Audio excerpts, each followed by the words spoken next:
video. This is comic book haul number 55, and I think this is one of my best hauls ever.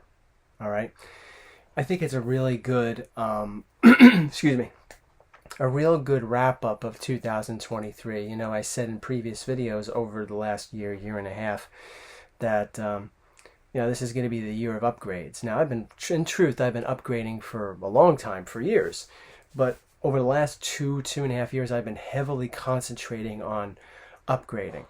In addition to that, I've been bringing in a lot of new pre-code, non-EC books into my collection, pre-code horror books.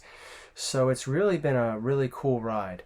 Now, this is going to be a very big haul, so I'm going to try to get through this pretty quickly. I have no promises. Things are kind of scattered, so you'll see some pre-code books, you'll see some superhero books. You'll know what I mean by scattered in a few moments. But I'll try not to talk too much about these things, but won't make any promises. This is going to be a really cool Xmas haul.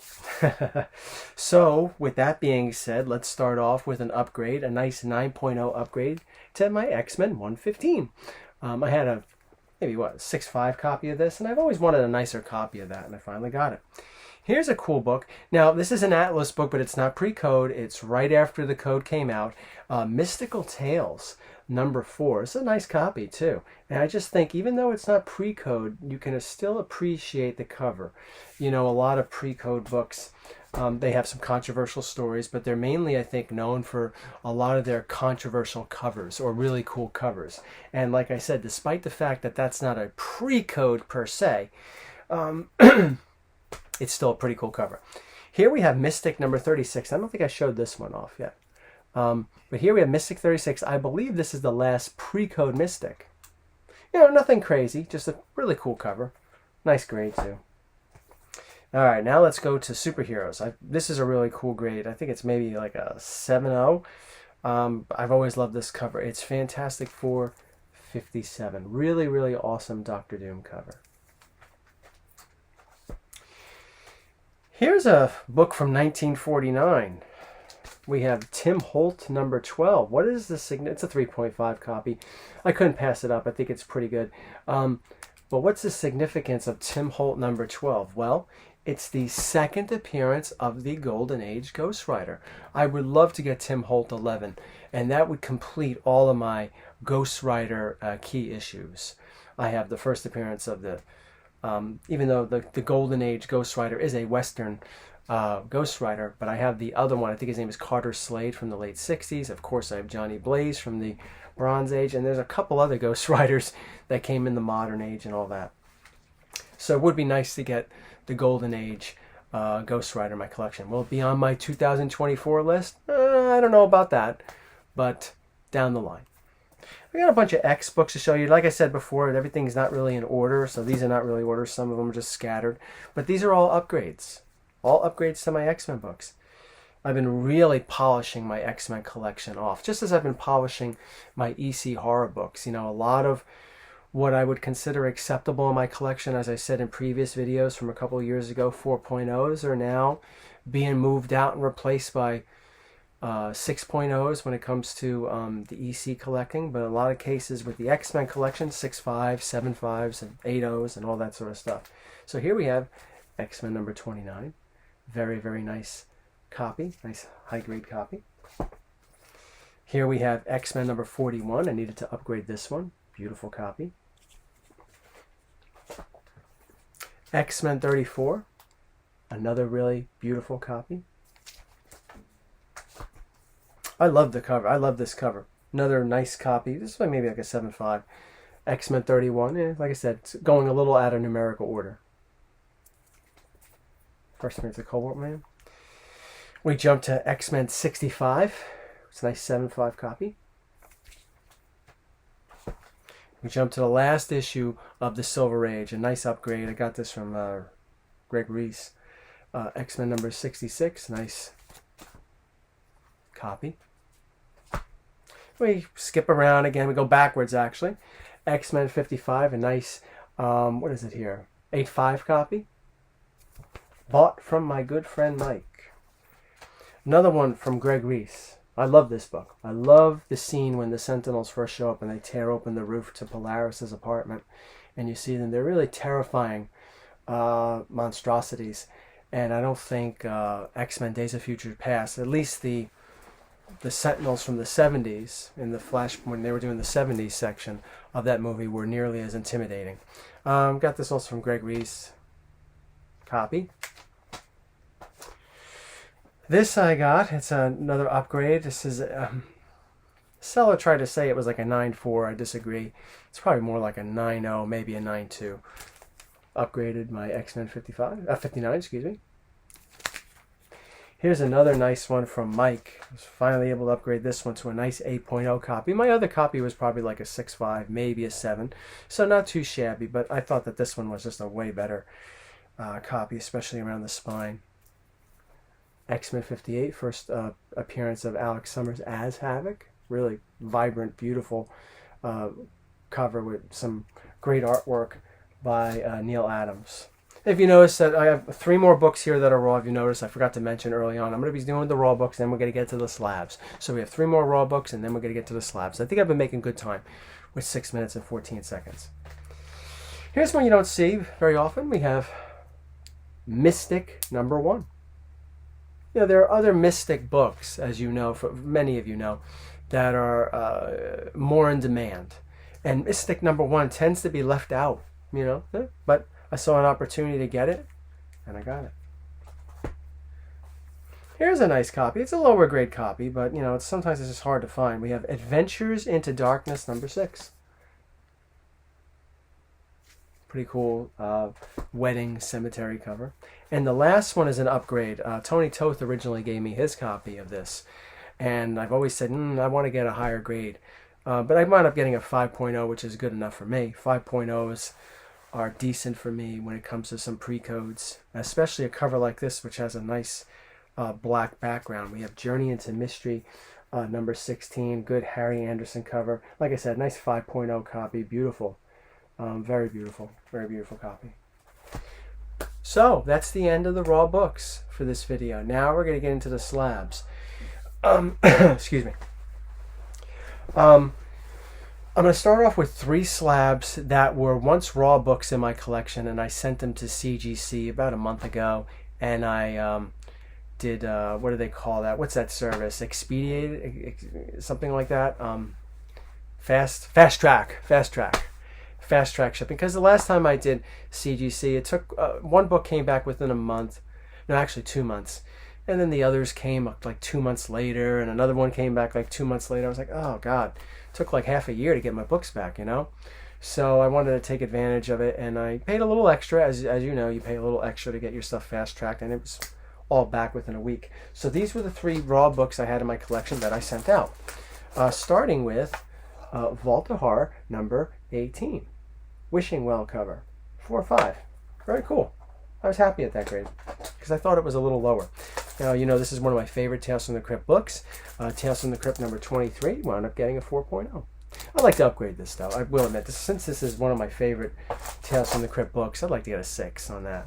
And the last of the CGC submissions, this actually appeared first in Comic Book Haul #1 back in August 2014. We have X-Men #4, got a nice 4.5. Again, this is probably a book I'd like to upgrade to the 6 range. When that will be, who knows. But overall, pretty solid grades for those books. Not bad at all. Now let's get into some of the other books. We're sticking with X-Men. I bought this from my friend Mike. I upgraded my copy. X-Men '96, first appearance of Moira McTaggart, for a nice 8.5. Couldn't beat the price. Here's another one that I upgraded. It's not a huge, excuse me. It's not a huge upgrade, but it was one of those books I had raw in my collection that just I really wanted to upgrade and get rid of it and get something that was nice like this. And I did. I got a nice 5.0 copy of A Journey into Mystery 103, first appearance of the Enchantress and the Executioner. Pretty cool. Now we go to a Precode Atlas book, and we're going to go into some ECs after that. We have Adventure into Terror #30. I think this is a killer book, and it's not one that you often see. You know, it's kind of hard to find, and Not bad for a 3.5, but I think it's a really cool cover. Might even be a little under the radar for some. Grab another handful of books. We're going into the EC zone before we get back into some extra cool upgrades. Here we have Vault of Horror number 39. I had a 4.0. I wanted something better, so I got a little bit better. Nice 5.0 copy. This was, I did a lot better.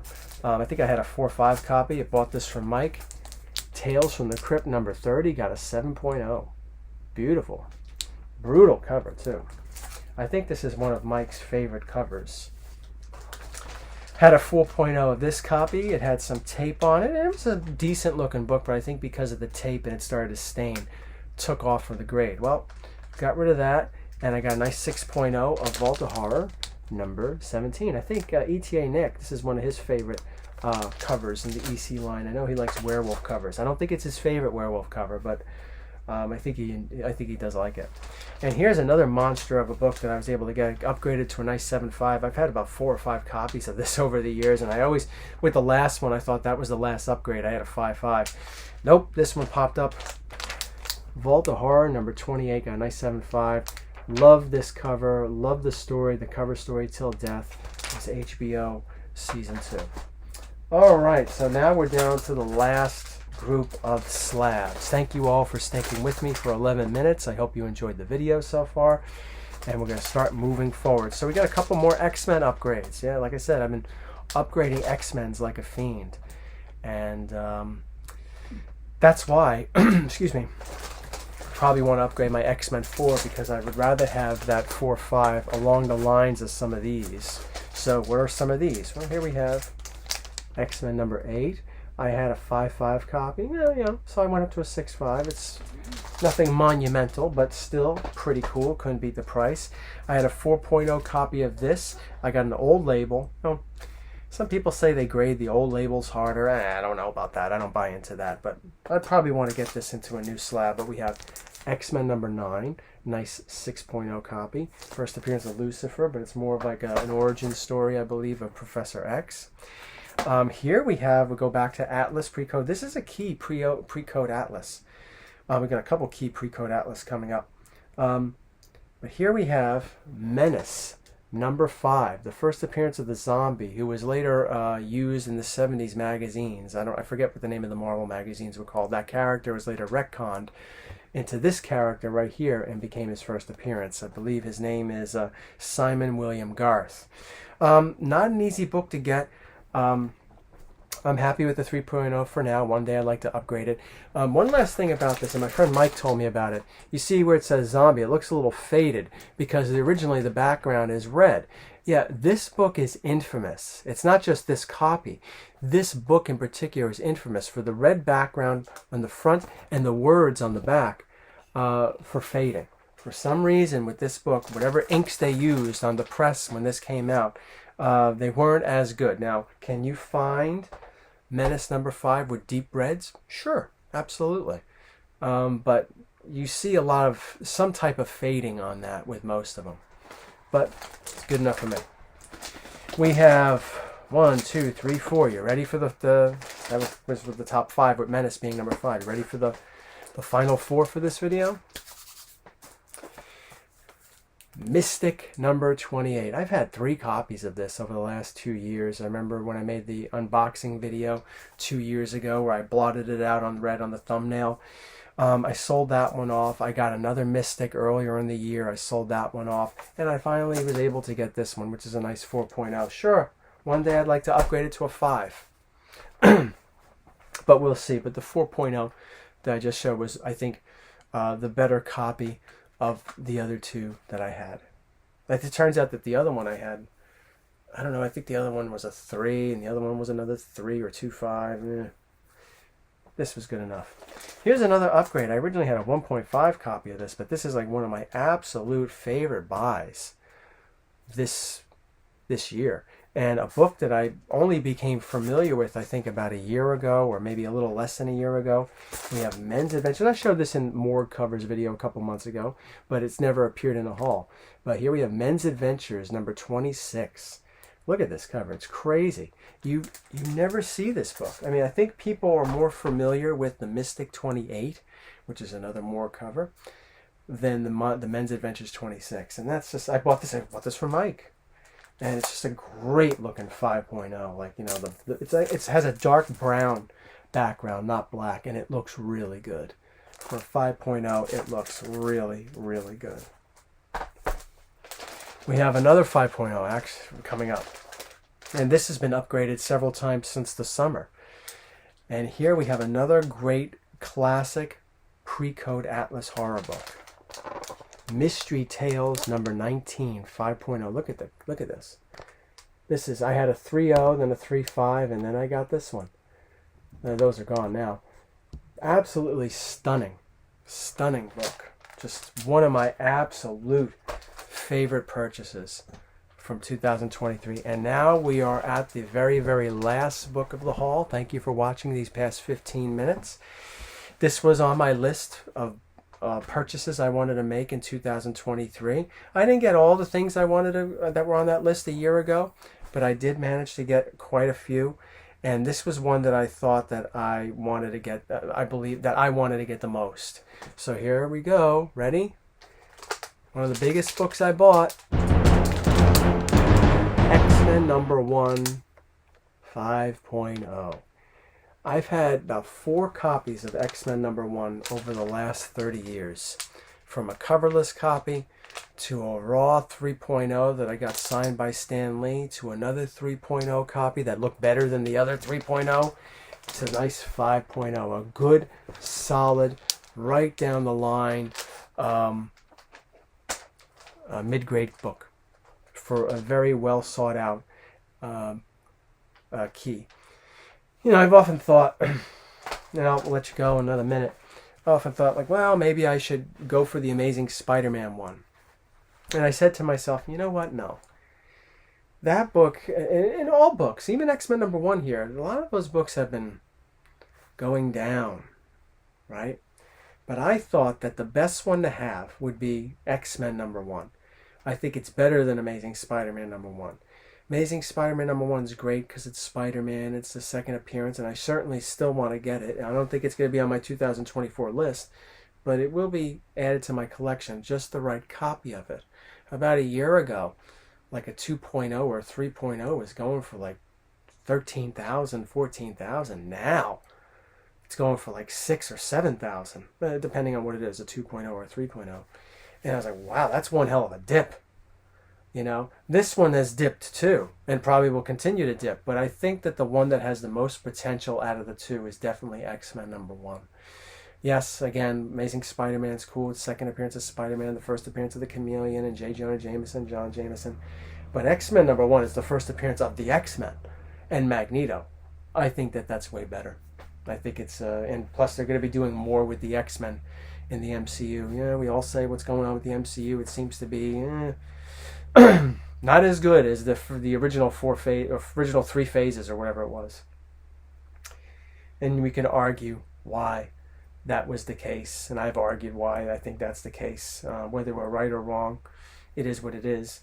But out of all the new, out of all the things that are coming up in the MCU in the years to come, I'm most excited for the X-Men. And of course, Fantastic Four just underneath that.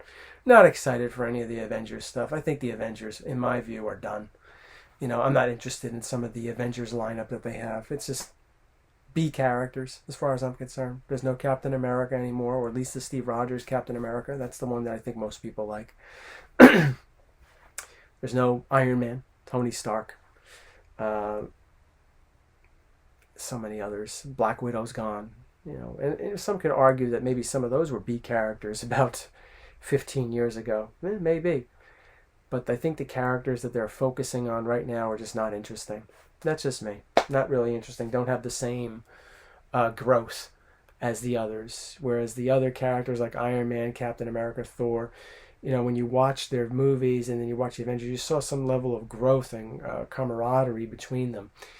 These new ones that are out, it seems like it seems so contrived that the writers of these movies are telling you that you need to like these characters rather than letting it grow organically. So sometimes I think when you let something grow organically, whether it's a B character or not, it can, be something great. I don't know. It just, you know how I feel about Kang and all that stuff. And I think recently that guy that plays Kang was convicted of assault. Jeez. Yeah, very smart. Throw away your career, idiot. Anyway, thank you for watching, everybody. And I hope you enjoyed the haul and have a very happy, Merry Christmas and a Happy New Year. We'll throw that one in the mix too. Take care.